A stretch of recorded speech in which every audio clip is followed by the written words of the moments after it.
Le PSE, quand il a été élaboré, avait articulé ses actions autour de plusieurs triptyques, mais en mettant l'énergie au cœur de ce PSE.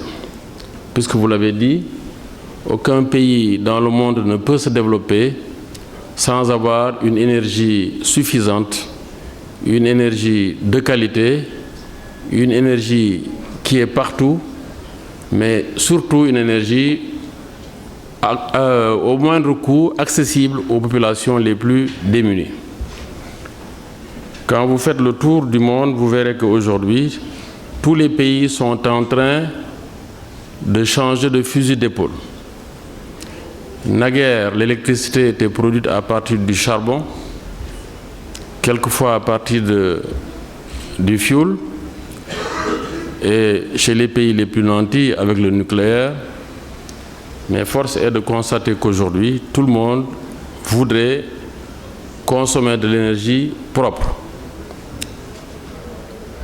Dans le plan de développement du Sénégal et dans la dernière lettre de politique de développement du secteur de l'électricité qui a été arrêtée en 2019, il nous a été assigné de passer d'un taux d'énergie renouvelable de 20% actuellement à un taux de 30% d'ici 2025.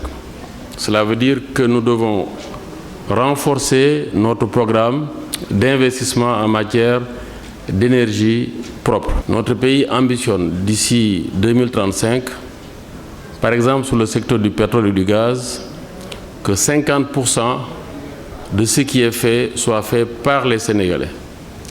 Cela veut dire qu'il faut que nous montions en compétences au niveau des techniciens, au niveau des juristes, au niveau des financiers. Et les territoires, justement, sont les premiers interpellés.